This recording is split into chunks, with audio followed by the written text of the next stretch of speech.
Bonjour à tous mes frères cool, bienvenue dans cette nouvelle vidéo où nous allons vous tenir informés des dernières nouvelles en provenance de Barcelone.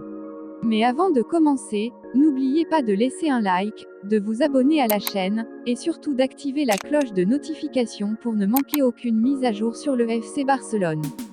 Nous sommes le samedi 31 août, et l'UEFA vient tout juste de publier officiellement le calendrier de la Ligue des Champions 2024 à 2025 pour notre cher club, le FC Barcelone. Nous savons désormais quand les Blaugrana feront leur entrée en lice et toutes les dates clés à retenir, qui pourraient bien nous emmener jusqu'au huitième de finale de cette nouvelle édition. Barcelone débutera sa campagne européenne le jeudi 19 septembre face à l'AS Monaco au stade Louis II. Ce premier choc, comme tous les autres matchs de cette Ligue des Champions, aura lieu à 21h, heure locale. Après cette rencontre contre les Monégasques, le Barça affrontera les Young Boys lors du deuxième match de cette phase de groupe, 2 semaines plus tard. Mais le rendez-vous que tout le monde attendra avec impatience, c'est bien sûr celui du 23 octobre, lorsque Barcelone recevra le Bayern Munich. Les supporters se souviennent encore des défaites difficiles face au Bayern ces dernières années, une équipe qui est devenue la bête noire du Barça. Mais cette rencontre au Camp Nou sera l'occasion parfaite pour les Cools de prendre leur revanche sur l'ogre bavarois. Ensuite, le parcours en Ligue des Champions continuera avec 2 matchs importants. D'abord, un déplacement en Serbie pour affronter l'Étoile Rouge de Belgrade, puis une rencontre contre Brest au stade Louis II en décembre. Ce match clôturera la phase allée de la compétition.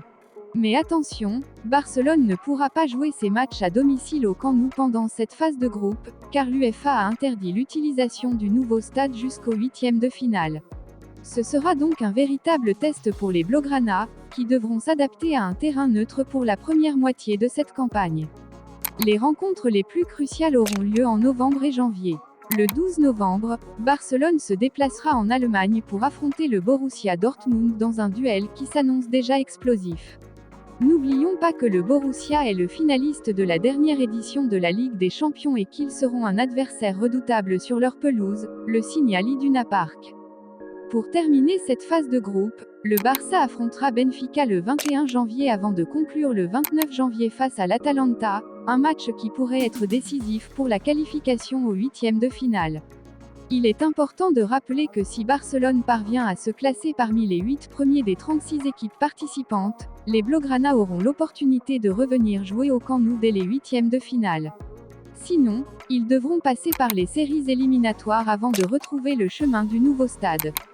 Voilà pour ce calendrier bien chargé qui attend notre équipe cette saison.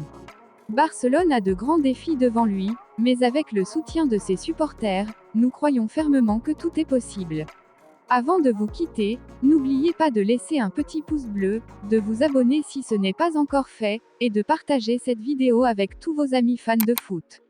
Allez le Barça, Visca Barça et Visca Catalunya. À très bientôt, frères cool.